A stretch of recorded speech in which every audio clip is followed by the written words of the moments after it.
Mis queridos amigos y hermanos, sean todos bienvenidos en el nombre de nuestro Señor Jesucristo a una nueva edición y a un nuevo trimestre de estudio y comentario al texto bíblico sobre el cual la lección de la escuela sabática está basada. Para nosotros es un privilegio servir a Cristo, intentando mostrar en el texto bíblico a Cristo exaltado, para que Cristo atraiga nuestra mirada y al atraer nuestra mirada seamos conducidos por el poder del Espíritu Santo a una nueva vida en Cristo. Así que estamos agradecidos a nuestro Dios de haber finalizado un trimestre y comenzar el día de hoy el comentario al texto bíblico del libro de Génesis, el libro del principio. Así que es un verdadero placer y antes de orar solamente queremos recordar, para introducirnos al texto bíblico de esta semana, sencillamente recordar que este comentario al texto bíblico tiene un complemento totalmente en vivo el día sábado a las 7:30 de la mañana, hora de Venezuela, para que usted, si tiene alguna pregunta, inquietud o comentario que su estudio personal haya engendrado durante la semana, usted pueda hacérnoslo llegar durante esta lección, durante este estudio totalmente en vivo, y con mucho gusto, en la gracia y en el temor de nuestro Señor, intentaremos responder el día sábado a las 7:30 de la mañana hasta las 9 de la mañana, hora de Venezuela. Así que el Señor les bendiga y sean todos bienvenidos a un nuevo trimestre de estudio y comentario. Vamos entonces a orar y nos introducimos a lo que será nuestra lección para esta semana, nuestro comentario al texto bíblico. Oramos juntos. Nuestro Padre Celestial, Señor bendito, santo eres tú, Padre. Tu gloria llene el cielo y la tierra, Padre. Ahora, Señor, tú has prometido, Señor, que nos mostrarás a Cristo exaltado por medio del poder y el ministerio de tu Santo Espíritu. Tráelo a nuestras mentes y corazones. Con poder, Señor, transfórmanos mientras contemplamos a Cristo. Permítenos interpretar correctamente tu palabra y guía nuestros pensamientos, nuestros corazones, para que al ver a Cristo, Señor, seamos transformados de gloria en gloria por su poder maravilloso. Danos de tu gracia, Señor, te lo pedimos en el precioso nombre de Cristo Jesús. Amén y amén. Muy bien, queridos amigos, nuestro comentario al texto bíblico para esta semana va a estar dividido en dos secciones principales. En primer lugar, intentaremos hacer un resumen de la temática del libro de Génesis y la importancia de volver al principio de la revelación como una herramienta interpretativa para el resto de las escrituras y para el resto de nuestra enseñanza cristiana. Esa va a ser la primera sección de nuestro estudio y en segundo lugar vamos a comentar directamente el texto bíblico en sus aspectos más resaltantes para esta semana. Así que vamos a iniciar con lo que sería el libro de Génesis como herramienta y fundamento interpretativo para el resto de las escrituras y el resto de las enseñanzas cristianas. Ok, ¿recuerdan ustedes aquella ocasión en los evangelios en donde a Cristo se le pregunta sobre la familia, sobre el matrimonio y el divorcio? Específicamente aquella pregunta en donde el maestro recibe para ser tentado de parte de algunos escribas la pregunta acerca de qué piensa él sobre el divorcio. Pues Moisés os permitió dar carta de divorcio a nuestras mujeres. Y entonces Jesucristo hace algo extraordinario a la hora de responder esta pregunta. Jesucristo dice así: por la dureza de vuestros corazones os permitió Moisés dar carta de divorcio. Pero al principio no era así. Y ya Jesús había mencionado el principio cuando, hablando acerca de la familia, el Señor dice: ¿no habéis leído que en el principio Dios los creó varón y hembra? Entonces noten esto. ¿Cuál es el punto de citar estos ejemplos de Cristo en relación con la familia, el matrimonio, donde nuestro Señor Jesucristo hace referencia al principio, se remite al principio de la revelación para responder estas preguntas que demandan por la complejidad una respuesta de revelación? ¿Cuál es el punto? El punto es que al referirse al principio, Jesús establece el libro de Génesis como una herramienta interpretativa, una herramienta hermenéutica que servirá para fundamentar las conclusiones en el contexto de preguntas éticas complejas. Y eso es exactamente lo que nosotros necesitamos hacer con el libro de Génesis. Mira, nosotros vivimos tiempos que demandan de nuestra enseñanza cristiana posturas ante preguntas éticas bien complejas. Por ejemplo, preguntas acerca de bioética, acerca de política, guerras, todo ese tipo de cosas. ¿Cómo podemos nosotros como creyentes en la Biblia y como cristianos, seguidores del Señor, cómo nosotros podemos dar respuestas a estas preguntas que demandan posturas éticas dentro de contextos tan complejos? ¿Cómo podemos hacer? Bueno, lo que el Señor Jesucristo hizo fue remitirse al principio para extraer del principio la revelación del plan de Dios para la humanidad. Si conociéramos el plan de Dios para la humanidad, tal y como éste se manifiesta en la revelación bíblica en el principio, entonces vamos a poder analizar las circunstancias presentes y extraer de ellas las principales diferencias de alejamiento de ese plan que se presenta en el principio, para que nosotros podamos evaluar la circunstancia presente en relación a cuánto se apega o cuánto se aparta del plan original, del plan que Dios revela para la humanidad en el principio. Así que el principio de las Escrituras será el fundamento para poder analizar las cuestiones éticas presentes. Jesús lo hizo así.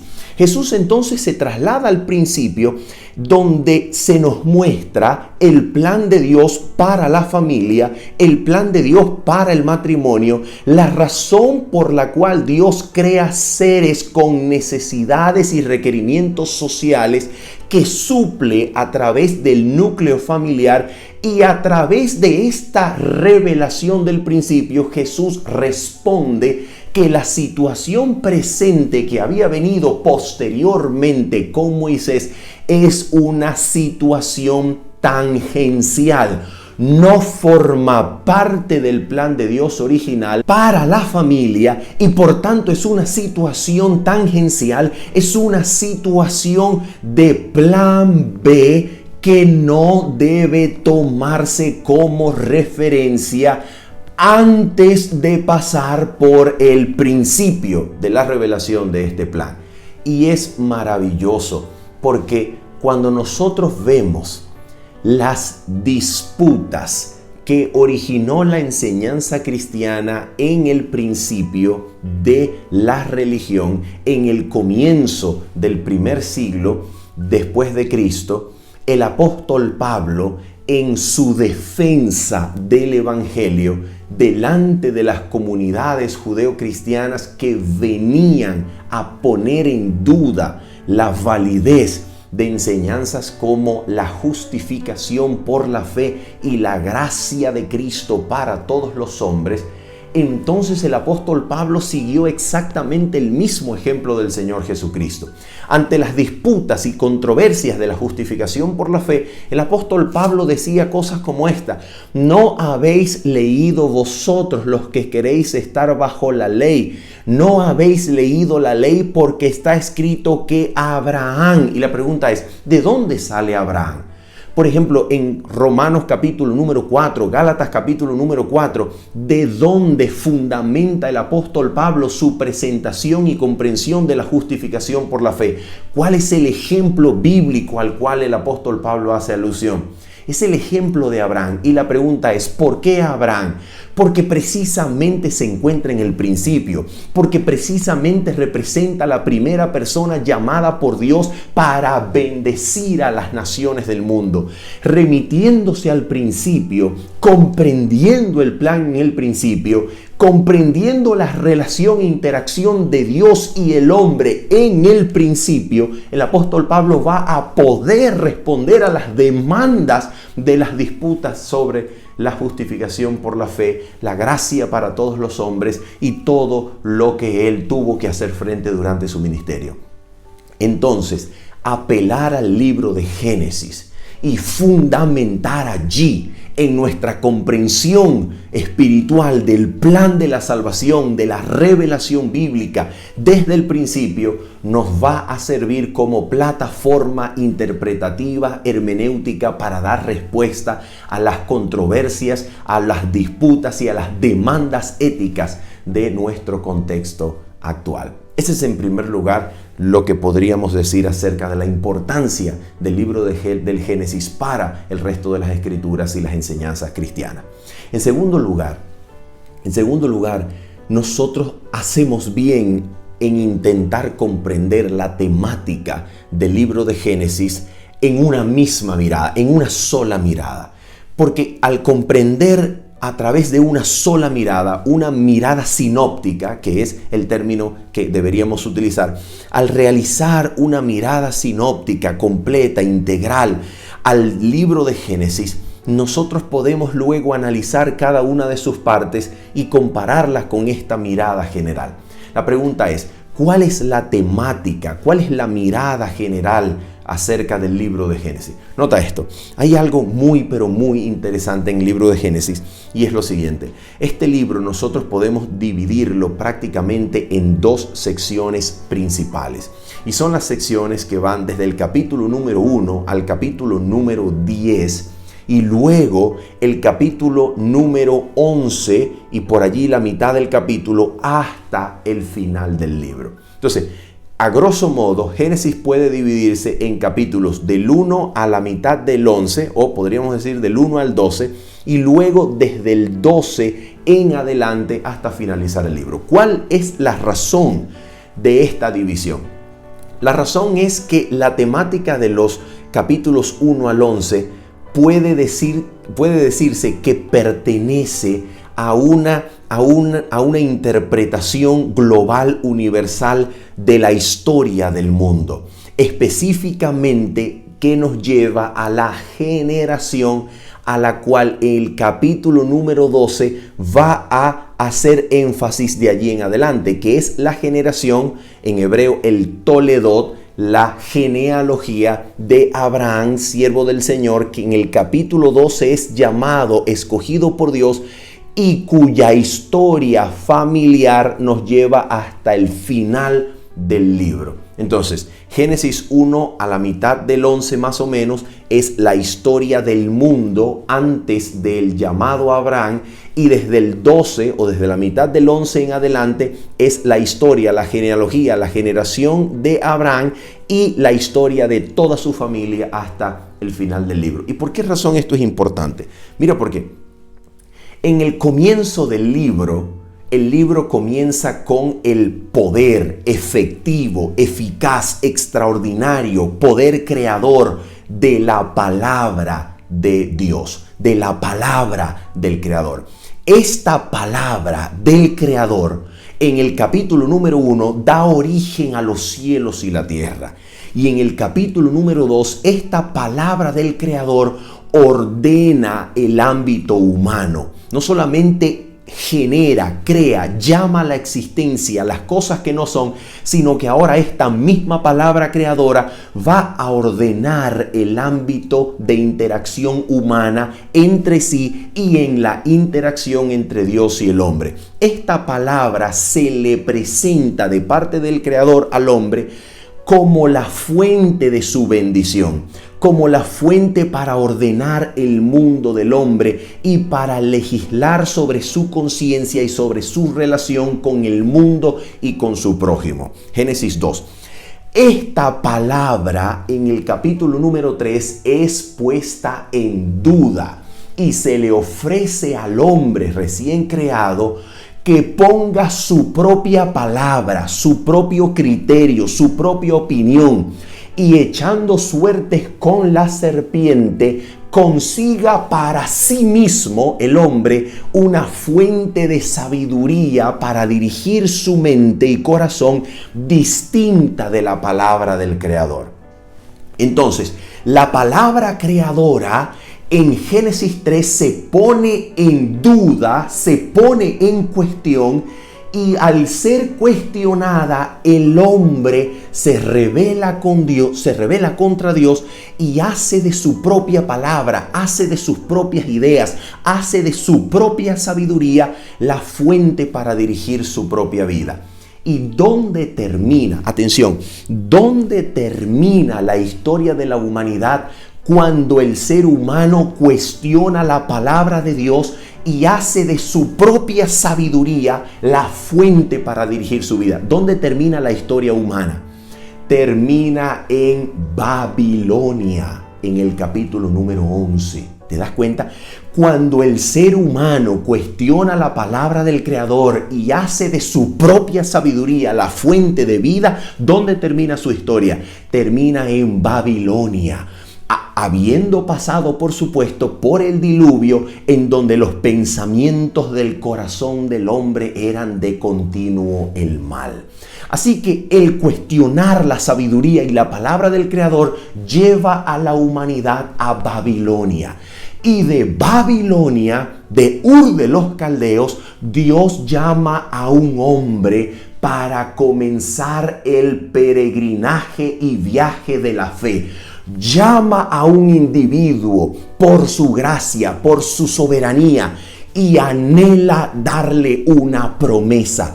Lo saca de Babilonia para que comience a caminar con su Dios, siendo peregrino y extranjero, y le da una promesa que es la esperanza del mundo venidero, la esperanza de la tierra nueva. Así que lo saca de Babilonia, lo convierte en un peregrino y ahora le da una promesa que va a ser la vida de ese pueblo, la esperanza de la humanidad, porque en esta promesa se encuentra la razón de ser de este linaje y se encuentra la esperanza de bendición del mundo entero.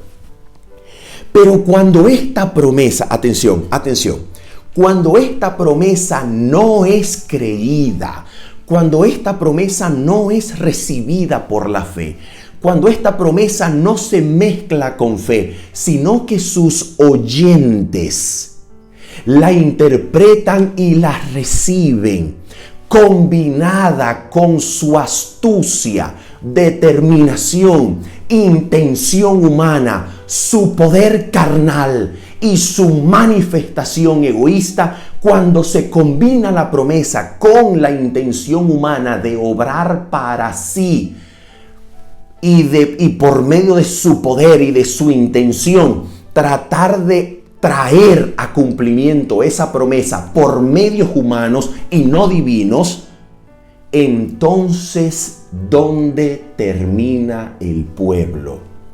¿Dónde termina el pueblo que no cree la promesa, sino que se atreve a obrar por medio de intenciones carnales humanas, obrar el propio cumplimiento de la promesa, tratando de arrastrar a Dios hacia la intención humana, no cediendo a su guía, no cediendo a su voluntad, no cediendo a su voz. ¿A dónde termina la humanidad? Termina en Egipto. Israel, el linaje escogido de Dios para bendecir a las naciones, termina en Egipto, el lugar de la incredulidad. Así que mira esto, mira cómo está estructurado este libro. Allí donde la palabra del Creador se cuestiona, se duda y se rebela el hombre contra ella, haciendo del yo la propia sabiduría, el criterio dominante, la humanidad termina cautiva en Babilonia, que representa el ideal satánico de exaltar el yo y el criterio personal por encima de la autoridad de la palabra del Creador que se nos ha revelado. Y en segundo lugar, allí donde el hombre intenta, por su propia sabiduría, por su propia intención humana, por su poder carnal, traer a cumplimiento propio, por sus propios medios, la promesa dada por el Creador, no creyéndola, sino forzando un cumplimiento humano de la misma, el hombre termina cautivo en Egipto, el lugar de la incredulidad y la rebelión contra el Dios eterno. ¿Te das cuenta cómo está estructurado esto?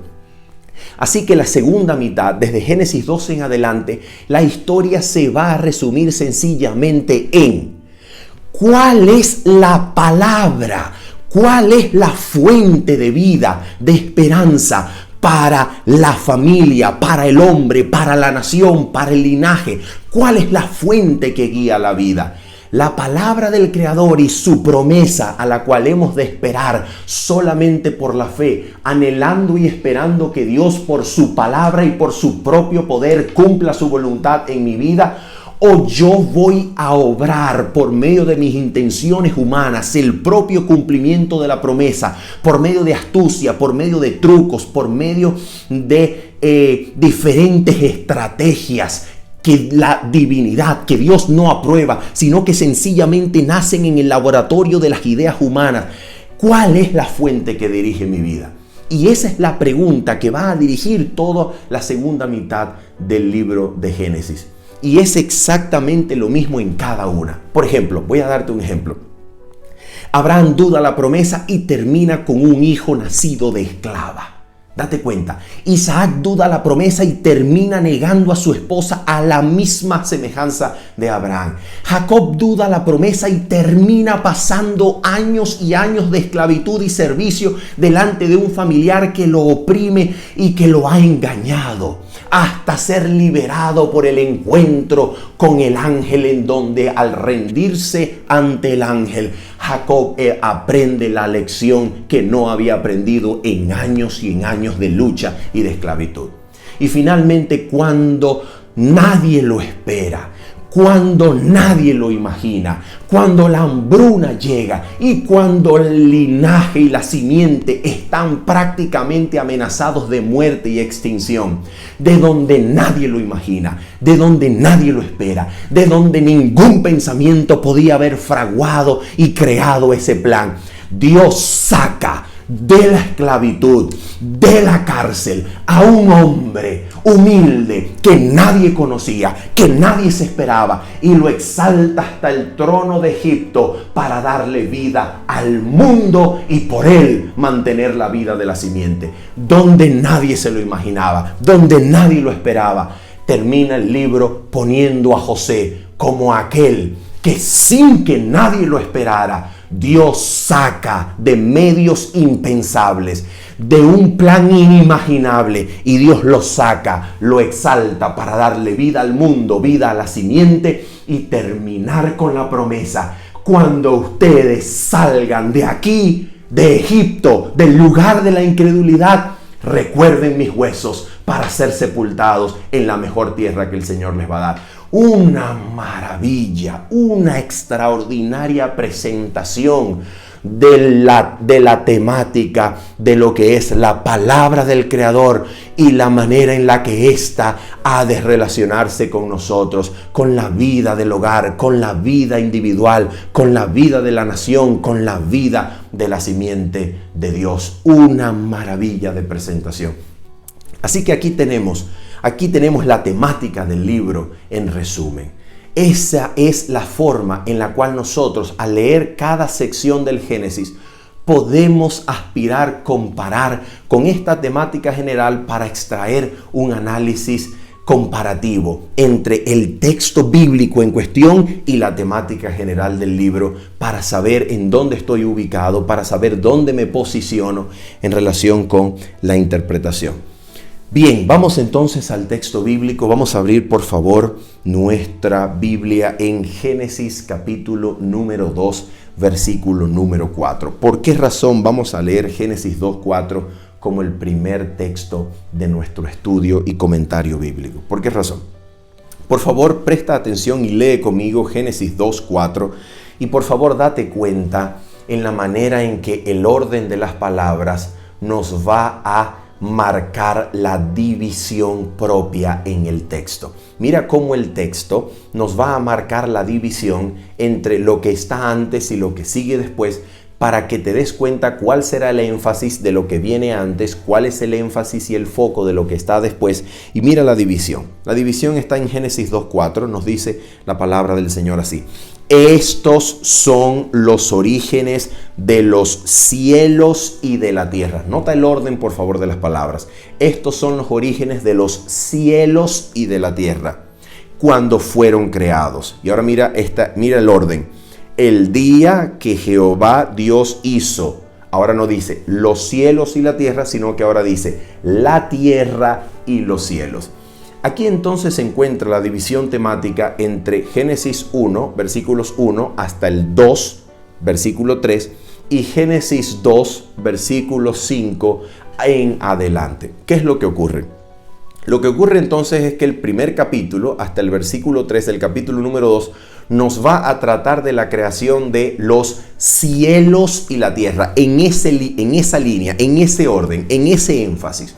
El Señor entonces se va a presentar como el creador del cosmos, el ordenador de todo cuanto existe, comenzando por los cielos y bajando a la tierra para ordenar todo lo que hay en ella.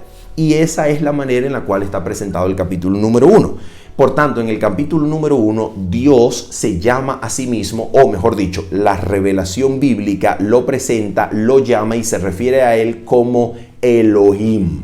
Elohim es el plural de Eloha, que quiere decir Dios. Así que Dios se presenta a sí mismo en forma plural, y la manera en la cual esto nos confronta la mente es cómo Dios, que declara de sí mismo ser uno en lo que puede considerarse como la única confesión de fe de todo el Antiguo Testamento, Deuteronomio 6:4, oye Israel, escucha Israel, nuestro Dios uno es. ¿Cómo es que se presenta al inicio de la revelación como un plural? Una de las cosas que se ha dicho acerca de este punto es, número 1, probablemente se refiere a un plural de majestad. Y esto es lícito, esto es apropiado, pero es tardío, es anacrónico, porque el plural de majestad es una figura del léxico, es una figura propia del lenguaje medieval. No es una figura propia del idioma semítico del cual la Biblia se compone. No es una figura propia de este idioma. Entonces, cuando decimos que Dios se presenta en términos plurales porque es un plural de majestad, creo que le estamos atribuyendo a la Biblia y al idioma hebreo una figura tardía de interpretación medieval que no pertenece propiamente al texto hebreo. Y aquí los primeros cristianos, por ejemplo, los primeros apologistas del cristianismo, aquí vieron la oportunidad de introducir en la pluralidad del nombre divino en el capítulo número 1 de Génesis, introducir la noción de Dios y su existencia como una existencia compartida en la divinidad, introduciendo la noción de el Hijo aquí en la relación del nombre divino, introduciendo a Cristo y posteriormente al Espíritu Santo como estando ya presentes en esta pluralidad compleja del nombre de la divinidad en Génesis capítulo número 1. En otras palabras, los primeros defensores del cristianismo vieron en el plural de Génesis 1, para referirse a Dios, Elohim, la oportunidad para contemplar en esta pluralidad la existencia de Cristo desde antes de la creación. Y esto es probablemente, no podemos asegurar, no podemos decir con exactitud por qué razón Dios elige el nombre Elohim en forma plural para sí mismo en Génesis capítulo número 1, pero lo cierto es que esta forma plural abre la posibilidad para el apóstol Juan, guiado por el Espíritu Santo, de interpretar el principio de Génesis capítulo 1, comenzando con las palabras: en el principio era la palabra, y poner la palabra en una estrechísima relación con el Creador, a través de la cual el Creador va a dar origen a todo lo que es. En el principio era la palabra, y la palabra estaba con Dios, y la palabra era Dios.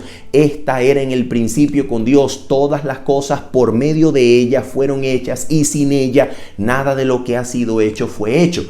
Esta bendita palabra que crea todas las cosas, que ordena, al ser pronunciada por el Creador, engendra la vida al llamar las cosas que no son como si fuesen y traerlas a la existencia. Esta palabra, esta poderosa y bendita palabra, se encarna a sí misma y la vemos para comprenderla, para interpretarla y para tener acceso al conocimiento de Dios en Jesucristo, que en el capítulo número 1 de Juan es quien nos va a mostrar al Padre.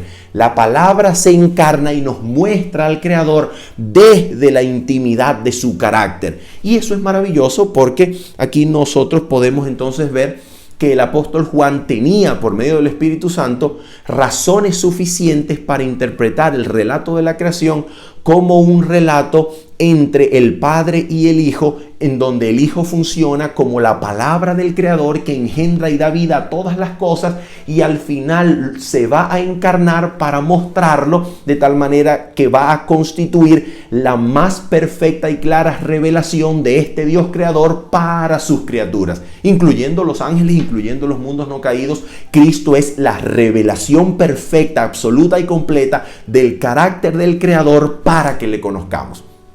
Maravilloso. Así que Dios ordena, crea y da forma a todo con su palabra, y aquí tenemos la lección más importante de Génesis capítulo 1, y es que la obra del Creador es por medio de su palabra. El Creador no pronuncia palabra y luego obra para cumplirla. No, el Creador pronuncia palabra y la palabra pronunciada es la misma obra. Quiere decir que la palabra del Creador conlleva la misma vida del Creador para crear y cumplir la obra que la palabra está anunciando. Dios no tiene que añadir obra para cumplir su palabra. Su palabra es la propia obra que lleva en sí misma el poder de cumplir aquello que está contenido en su pronunciación. Así que de esto nosotros aprendemos, y el apóstol Pablo ya lo había concluido, ya lo había visto, que el mismo Dios que hizo resplandecer de las tinieblas la luz por medio de su palabra es el mismo Dios que nos ha dado palabra, y cuando creemos en esa palabra, el lucero de la mañana resplandece en nuestros corazones y alumbra nuestro ser, y Cristo se forma en el interior, y al contemplar la gloria de Dios en el rostro de Cristo por medio de la palabra, Así como de las tinieblas Dios llamó la luz, así vamos siendo iluminados hasta resplandecer de gloria en gloria a la semejanza de su carácter. Es todo por la palabra. Yo creo hoy la palabra y como allá la palabra obró, aquí ahora en el presente obra en mí y produce, crea una nueva criatura allí donde solamente había muerte, donde solamente había esclavitud, donde solamente había pasiones reinantes, desordenadas, gobernando. Se crea un nuevo ser a la imagen de Dios y la luz resplandece en mi corazón y veo a Cristo y al contemplarle soy transformado en su gloria, de gloria en gloria, a su misma imagen y soy una nueva criatura a imagen de Cristo, una nueva creación. ¿Cómo? Por el poder también de su palabra. Y esa es probablemente la lección más importante que aprendemos de Génesis capítulo número 1. Ahora, en Génesis capítulo número 1, Dios hace algo con el hombre que no ha hecho con ninguna otra criatura hasta el momento. Y es que en Génesis capítulo número 1, versículos 26 al 28 se nos dice lo siguiente. Entonces dijo Dios, hagamos al hombre a nuestra imagen, conforme a nuestra semejanza, y señoree, dice el texto, en los peces del mar, en las aves de los cielos, en las bestias, en toda la tierra y en todo animal que se arrastra sobre la tierra. Y creó Dios al hombre a su imagen, a imagen de Dios lo creó, varón y hembra los creó. Y los bendijo Dios y les dijo. Y esto es muy importante. ¿Por qué? Porque después de crear al hombre a su propia imagen, concepto que contiene parecido físico, resemblanza física al creador, al mismo tiempo contiene un elemento de carácter en donde Dios crea al hombre conforme a su carácter y conforme a su carácter le atribuye la capacidad de sojuzgar, de gobernar en sumisión al creador para que el hombre sea para el mundo y las inteligencias inferiores lo que Dios el creador es para el resto del universo.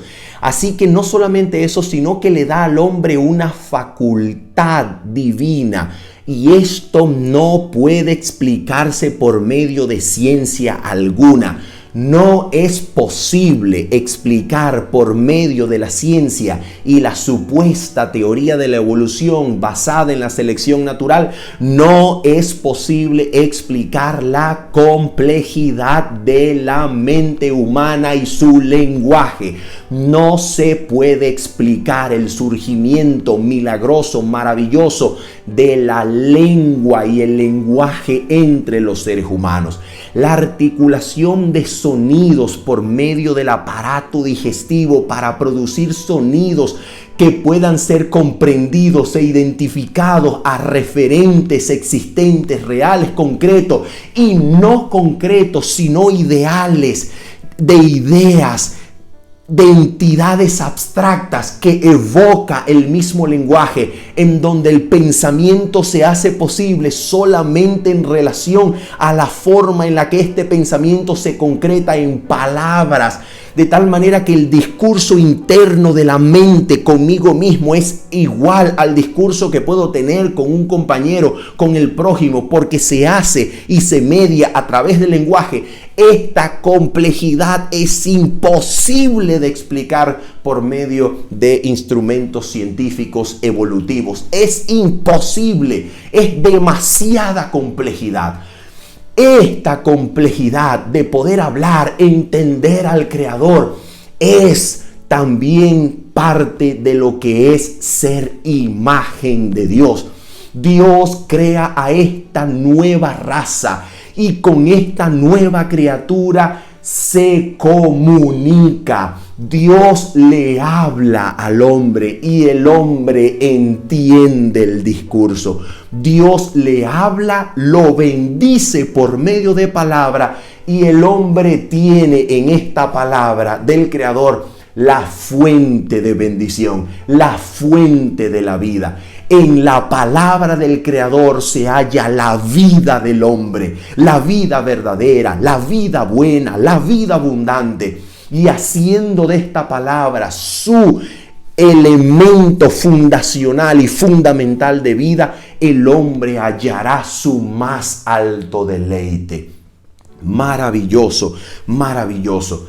Pero entonces Dios crea todo y termina todo, y de acuerdo con el relato del capítulo 1, todo se estructura, todo está preparado a través del uso de los sustantivos principales en múltiplos de 7, a través de la repetición sucesiva de un patrón en donde todo lo creado es bueno. Dios apunta y el relato literario se desplaza hasta el capítulo número 2, versículos 1 al 3, en donde llegamos al pináculo de la creación. Llegamos al momento para el cual Dios ha creado todo. Dios ha creado todo no para el ser humano, sino que ha creado todo para la comunión con el ser humano. Porque el mundo no le es dado al hombre al margen de Dios. El mundo no le es dado al hombre como posesión sin Dios. El mundo le es dado al hombre para que sea el lugar en donde Dios habite en comunión con el hombre. Dios crea la tierra y al hombre para morar en ella. Dios crea a la humanidad para tener comunión con la humanidad, porque es en la habitación, en la morada de Dios con los hombres que se cumple toda promesa de la Biblia, en la cual Dios llega a ser nuestro Dios y nosotros llegamos a ser su pueblo. En esta comunión, en esta comunicación entre Dios y el hombre se encuentra el propósito de la creación, para que Él tenga morada entre nosotros, para que Él habite entre nosotros y en nosotros. Aquí está el propósito de la creación. Y esto sucede de manera especial, de manera enfática, en el día sábado. El sábado es un templo en el tiempo. ¿Por qué? Porque en este templo, que es en el tiempo, habita la presencia de Dios. Y esta presencia se va a encargar de sostener al hombre en el día en que el hombre no se sostiene a sí mismo, sino que cesa su obra para testificar que es el Dios creador que lo sostiene por medio de su palabra. Y mira, esa es en esencia el mensaje del día sábado. Mira, por ejemplo, el mensaje del día sábado en el resto de la Torá, en el resto de la revelación bíblica, va a estar en relación directa con aquel cesar del pueblo de Israel de sus operaciones agrícolas, de la cual Israel obtenía su sustento. Por ejemplo, cada 7 años la tierra descansaba. Y la pregunta es, ¿de qué vivía el pueblo de Israel en ese año? ¿De qué comía? ¿Qué comía? ¿Qué llevaba a su mesa el pueblo de Israel durante el 7º año que la tierra debía descansar? Pues la tierra producía de parte del Creador, producía solita, dejada a sí misma, suficiente alimento y bonanza para sustentar al pueblo. De la misma manera, en el año jubileo, formado por un ciclo de 7 veces 7 descansos, la tierra entonces cesaba de ser la unidad de producción de aquellos hombres que habían acumulado suficiente poder y riqueza para comprar y usarla como medio de producción. Y la tierra volvía a su poseedor original. ¿Cuál es el mensaje de este cesar? ¿Cuál es el mensaje de este acabarse la actividad y la producción humana? ¿Cuál es el mensaje? El mensaje es que el ser humano se sostiene en la vida sobre la tierra por la palabra del Creador. Y este es el mensaje del sábado. El hombre comienza su existencia con reposo. El hombre comienza su semana no con trabajo. El hombre comienza su vida con reposo. ¿Qué tipo de reposo es este? El reposo de la perfección de lo creado.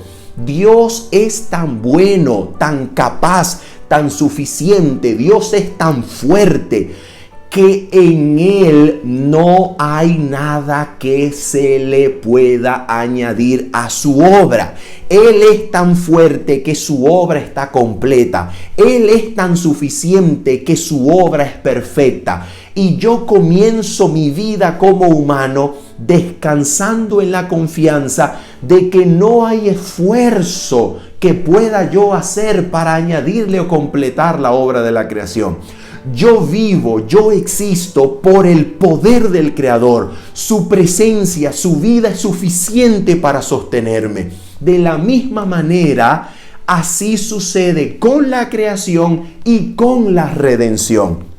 La redención en Cristo se sella a través de un reposo que Cristo experimenta el día sábado en su tumba, habiendo obrado y cumplido hasta la saciedad la redención de la humanidad, para que a partir del primer día de la semana el resucitado sea la fuente de mi vida.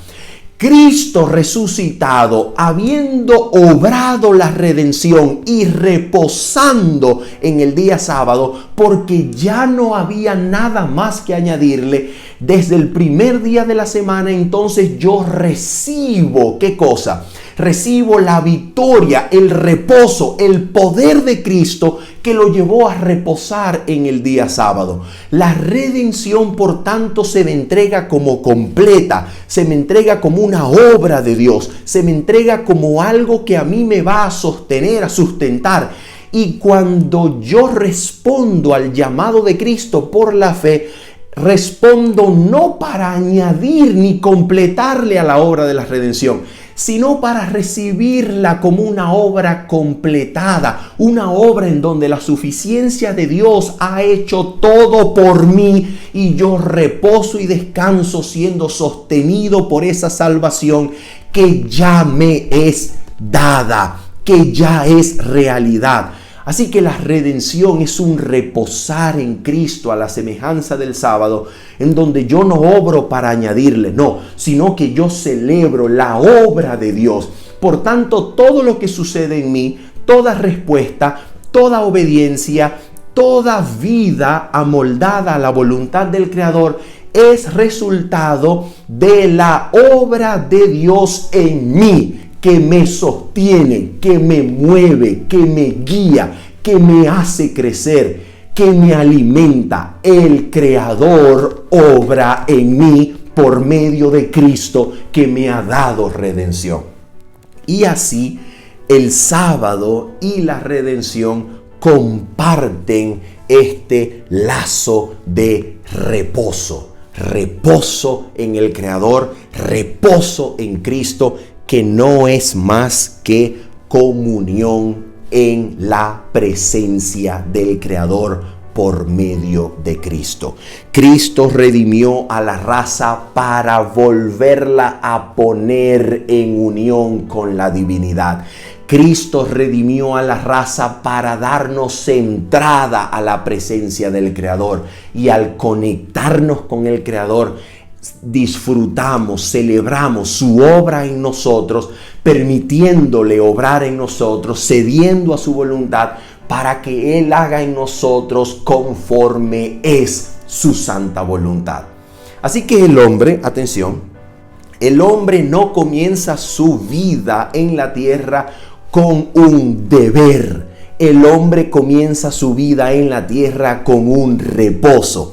Y solamente reposando en el Creador, solamente reposando en la confianza de ser sostenido, bendecido, fructificado por el Creador, el hombre podrá ejercer la voluntad del Creador en este mundo. ¿Cómo? Cuidando y labrando el huerto sobre el cual ha sido puesto. Y si sigue creyéndole al Creador, si sigue permitiendo la obra del Creador en su vida, entonces le creerá suficientemente como para limitarse a lo que el Creador le ha dado y no extralimitarse, pasando los límites, comiendo de aquello que el Creador no ha dado para comer. Y aquí vemos el inicio y el fundamento de la relación entre Dios y el hombre. La relación entre la humanidad y Dios será correcta en la medida en que yo le crea a Él. Si el ser humano le hubiese creído suficientemente al Creador como para tener su palabra por encima de la palabra de la serpiente, el hombre no hubiese comido de ese fruto.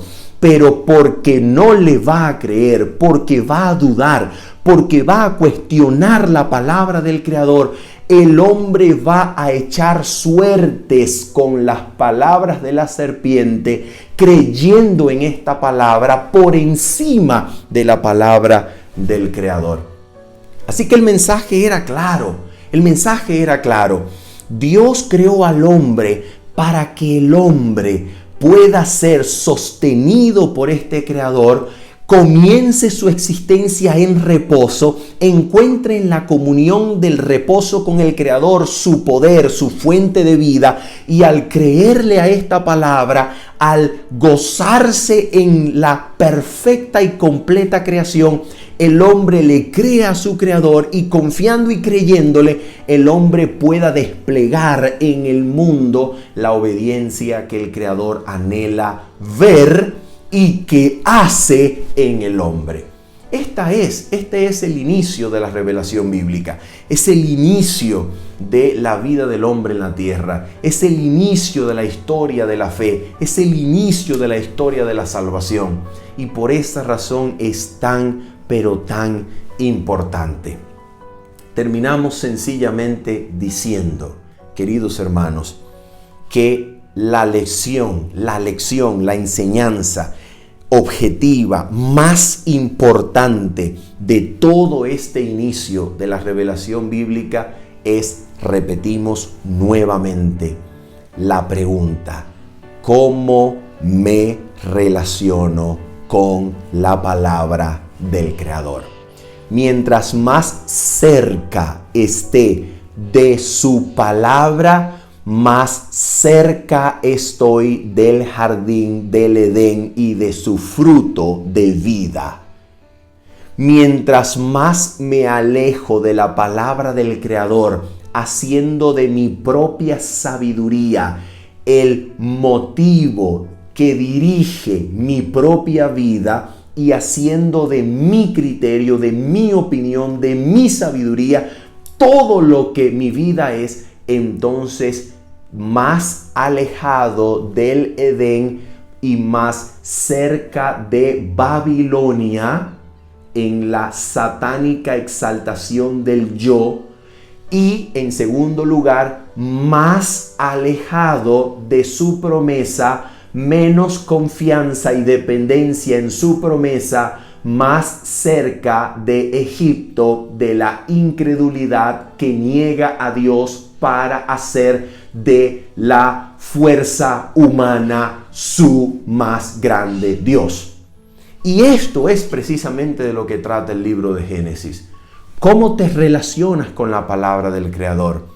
¿Reposas, descansas en la confianza de ser sostenido por esa palabra? ¿Le das a esa palabra tu voto de confianza? ¿Le das a esa palabra el suficiente peso de vida para hacer de ella la fuente de vida?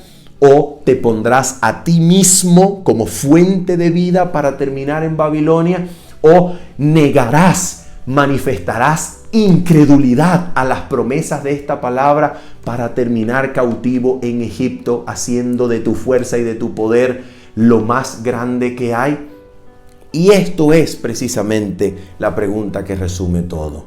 Habiendo dicho esto entonces, y esperando que por la fe en Cristo, cuando la palabra del Creador llegue a tu vida, por la fe y por la gracia de Cristo, podamos salir de Babilonia o de Egipto rumbo al Edén, a la tierra prometida que se nos devolverá en el final de la historia humana. Habiendo dicho esto y esperando que esa sea tu experiencia, que en tu transitar te encuentres camino al paraíso, camino al jardín, camino al fruto de vida, camino al jardín de Dios, camino a la ciudad del Dios vivo, saliendo de Babilonia y de Egipto, esperando que esa sea tu experiencia y que hayas crecido en la gracia de nuestro Señor Jesucristo. Se despide de ti tu servidor Manuel Ospino diciéndote, nos vemos el día sábado, 7:30 de la mañana. Bendiciones. Chao, chao.